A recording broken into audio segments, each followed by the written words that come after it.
Hello my friends and welcome to this new episode of Self-Development.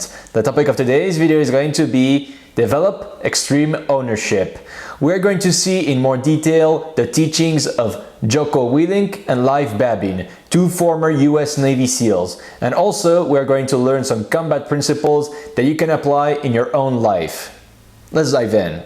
Before getting started, please hit the subscribe button down there to never miss a new video and activate the notification bell to increase your wealth of mind every single week. Also, make sure to check out our website, oakwealthbuilder.com. Jocko Willink and Leif Babin are two former Navy SEALs, the elite of the US Navy, and also the military branch that is considered by many to be the best in the world. The selection process is very difficult, and only a tiny fraction of the candidates make it to become a Navy SEAL. And also what is interesting is that Jocko Willink and Leif Babin fought in Iraq around 2006 in Ramadi, the place and the moment where the most vicious combats were taking place.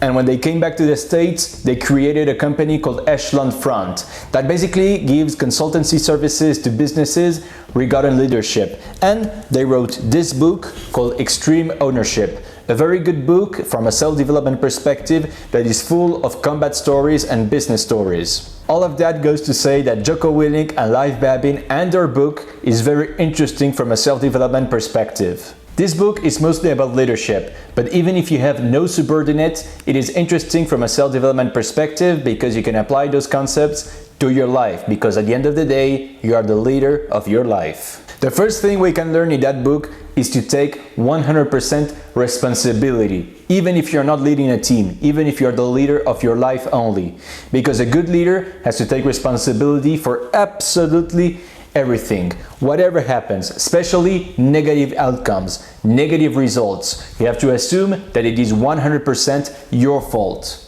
This is actually a very empowering belief, not a disempowering one, because the idea is not to beat yourself up, but if you take extreme ownership of the events, especially of negative events and negative outcomes, you learn what works and what doesn't work.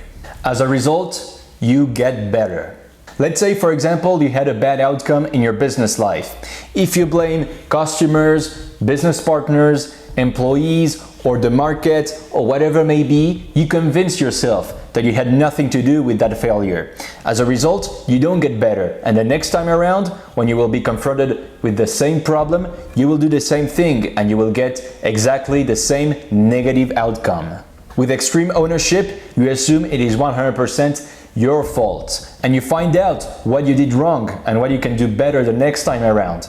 And when the similar situation will appear, you will be a little bit better. And again, you use extreme ownership to find out what you could have done better. And you repeat the process all over again to get better, better, and better.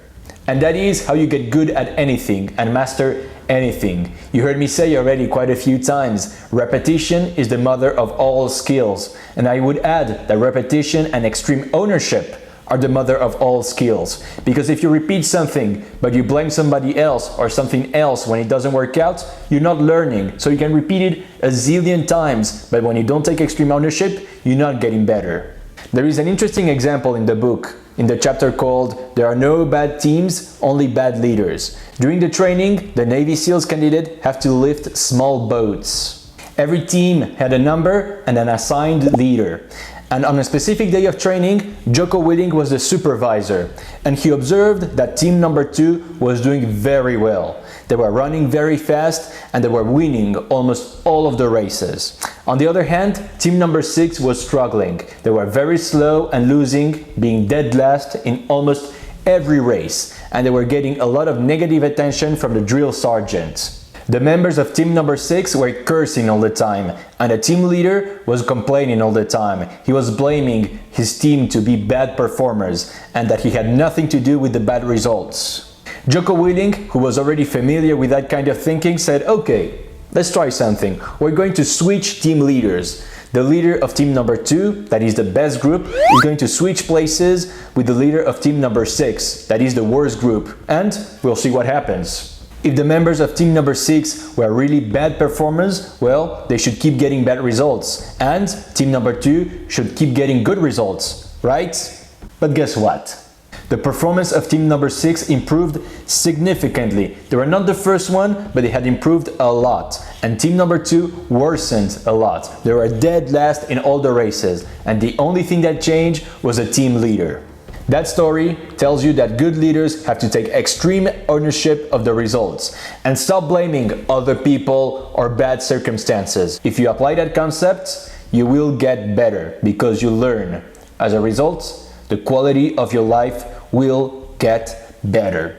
Number 2, check the ego. The ego is a little thing that we use to protect ourselves, to protect our feelings from negative feedback. Because remember, we only have 2 types of fear. The first type of fear is fear that we're not good enough, that we don't have what it takes to succeed and make our dreams come true. And the second type of fear is fear that we're not going to be loved and accepted by our peer group, family, and lovers. Whenever there is something that triggers one of those 2 fears, ego is a defense mechanism we use to convince ourselves that there is nothing wrong with us, that it is somebody else's fault. The typical case of ego getting in the way is when a guy gets rejected by a girl that will always tell you, well, she's completely crazy to not accept me as I am. There must be something wrong with her. Or she's still into her ex and she can get healthy relationships anyway. There you see, typical example of ego getting in the way because the fear of not being loved has been triggered. And it's okay. It's normal to have an ego. It's okay to feel the influence ego has on you.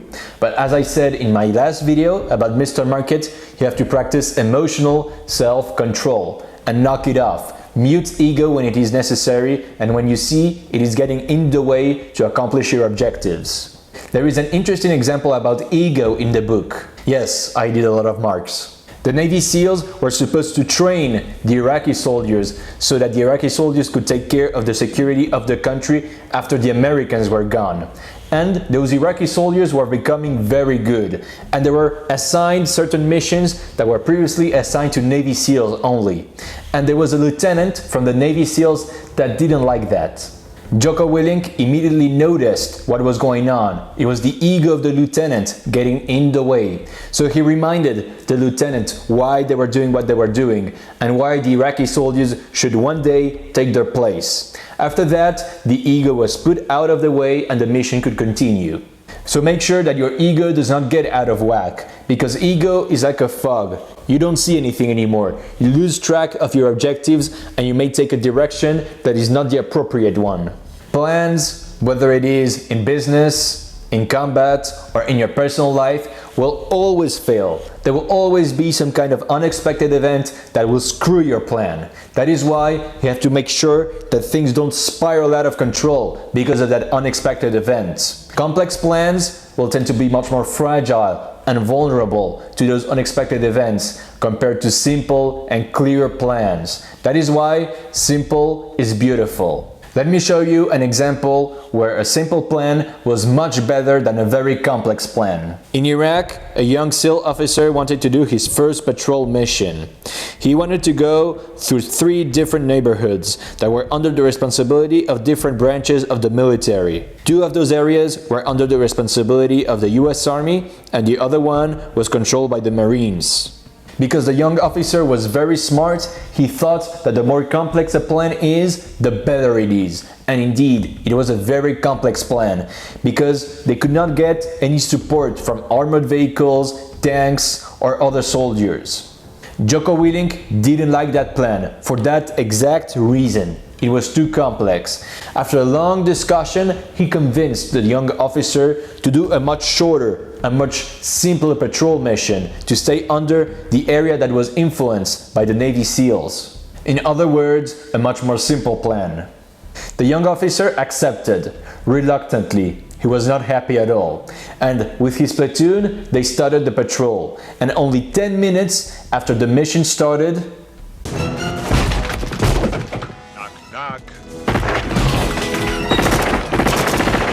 they were attacked by the enemy. Hopefully, the Navy SEALs could send very rapidly reinforcements and tanks, and the insurgents didn't kill or wounded any American soldier. If the young officer had followed his original and complex plan, he could have not received support from the SEAL base. They would have been probably all killed. They they were all saved by simplicity. Whatever your plan is in life, make it simple, because when unexpected events will show up, you will be able to respond much better, which is a perfect transition for prioritize and execute. This is a principle used by most militaries in the world, because unless you're Superman, you will not be able to handle all the difficulties and the setbacks that will happen to you at the same time. When you're in the middle of the battle, you can be invaded by what they call the battle fog. You can see very clearly what you were supposed to do in the first place and start to worry about things that are not very relevant, and you're not very effective in the combat anymore. For example, worrying about the supply of food when you're in the middle of a combat with the enemy. And in your personal life, when a lot of things are going on, or especially if a lot of things are going sideways, you can also be invaded by that fog. I call it the stress fog. And you start taking care of things that are not very important or relevant for your situation. Jocko Willink teaches a very useful technique to every soldier that may be in the battle fog. It is that simple. It is breathe, relax, observe, prioritize, and execute. Not so long ago, I was completely invaded by the stress fog. A lot of setbacks were occurring at the same time, and I was taking care of things that were unimportant or not very helpful at that moment. I had difficulties with my university, I had difficulties with my host university. In Germany, I had difficulties with my accommodation, difficulties with paperwork to do, etc. All of that happened at the same time, but I applied the technique. I relaxed, I breathed, I observed what was important and non-important. So I prioritized the activities I had to do by order of urgency, and then I executed. I put 100% of my focus on only one element of the list, and one element after the other, I got them out of the list. And in 1 week, I could solve the entire problem using this battle technique. The same can be done for your life. Even if you're not suffering any kind of setback at the moment, we always have big projects. Finishing college, finding a good job, build a family, buy a house, build your own business, buy a nice car, have a healthy living, etc., etc. It is way too much to handle at the same time. You have to prioritize and execute. First, prioritize. Make a ranking of the most important and urgent activities, and then execute them 100% before moving on to the next on the list. And then you go down of your list after executing those objectives one after the other. And yes, you can work on different projects at the same time, because at the end of the day has 24 hours. But make sure you're not working on more than 4, maybe 5 projects at the same time. Otherwise, your efforts will be too diluted and you won't accomplish anything. That's it for this video about extreme ownership. There are many more concepts I didn't talk about in the book, but there are way too much to do only one video. I will be a future video about the remaining concepts, so stay tuned. I hope you enjoyed this video and learned something from it, learned something about extreme ownership. If that is the case, I would greatly appreciate a little thumbs up. And make sure to visit our website, oakwealthbuilder.com. If there is a topic you want me to cover in a future video, shoot me an email to the address that is in the description below. I will see you very soon for the next video. In the meantime, take care.